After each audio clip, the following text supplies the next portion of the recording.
and there is an international market under which we operate. And the concept of commercialization of NNPC have been with us when it was NNOC. I remember in 1977, under Mariho, the question of NNPC should be commercial and should take commercial decision was put on the table. And it has been with us and taking us this long to get to that point. If we want to look at the environment of how does a government 100% owned company operate as an OPEC nation, then we look at other companies that have succeeded in other OPEC nations that we want to emulate. We look at PDVSA. I worked there for many years. We look at ADNOC in UAE. I mean, UAE is producing 3.77 million barrels a day. They have a capacity of about 5 million barrels a day. We are aiming to produce 2 million barrels a day and maybe a capacity of 4 million barrels a day. We look at Kuwait and see what because these were companies that were on the same level with us in the 70s when the government had controlling environment. These people did not privatize themselves. So the problem cannot be government ownership because PDVSA is 100% owned by government. It was producing more than 2.5 million barrels a day when I worked there. ADNOC is producing 3.77 million barrels a day. It's government owned. Kuwait has a government-owned company. Saudi Aramco have a government-owned company. So even Statoil in Norway is government-owned. Yet it is run efficiently and run commercially. So this is not, because the private environment that Shell operates on and the environment in which you make decisions in Shell and Mobil is different when you are dealing with a public-owned company because the shareholders are different, right? When you are talking of how do I relate to government, government sets policy, but it is the board that sets policy in the private sector.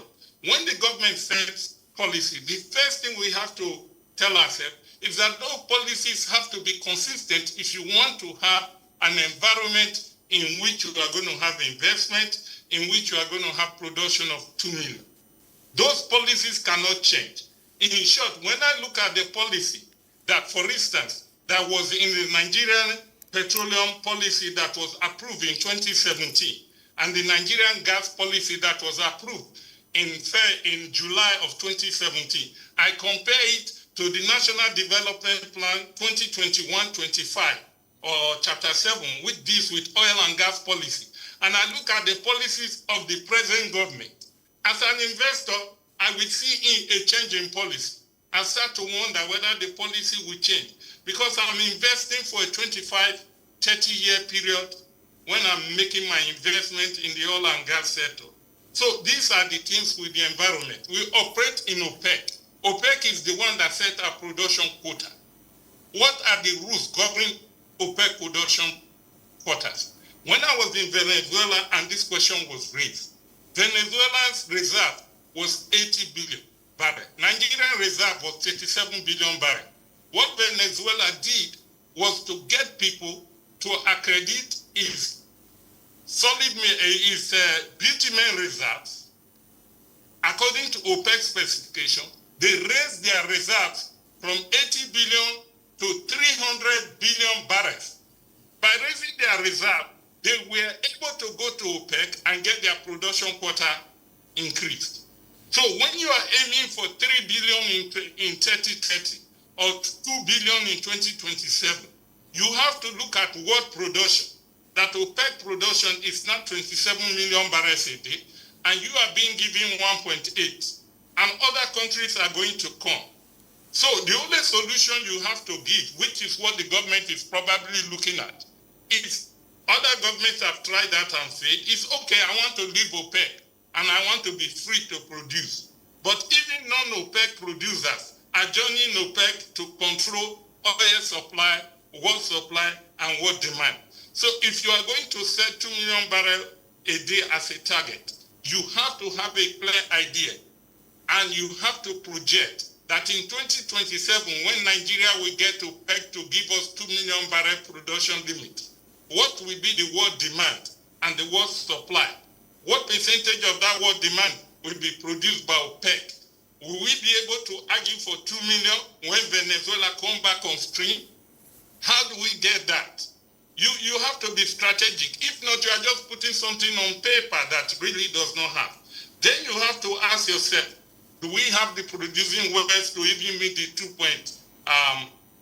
2 million production? Do we have the drilling capacity?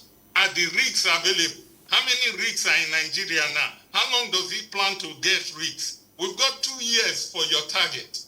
It takes almost 18 months to get a rig on site. How many wells will we need to go from 1.8 to 2 million? Do we go to the old wells and increase production? What does that entail? I mean, these are not only technical. When you are making this decision, they cost money. And then you are dealing with the Ministry of Petroleum Resources. You are dealing with my friend here from Budget, who has based his budget on, well, I guess 2.2 million barrels a day. So when you go and you say, this is the plan, this is my target, by the time it gets to my friend here, my friend says, hold on, I don't have a budget for that line, right? You are supposed to be independent. So the environment is such that the government have to realize, and I will suggest to the board, that they really bring in a lot of expertise of people who have worked in public 100% owned commercial organization. All right.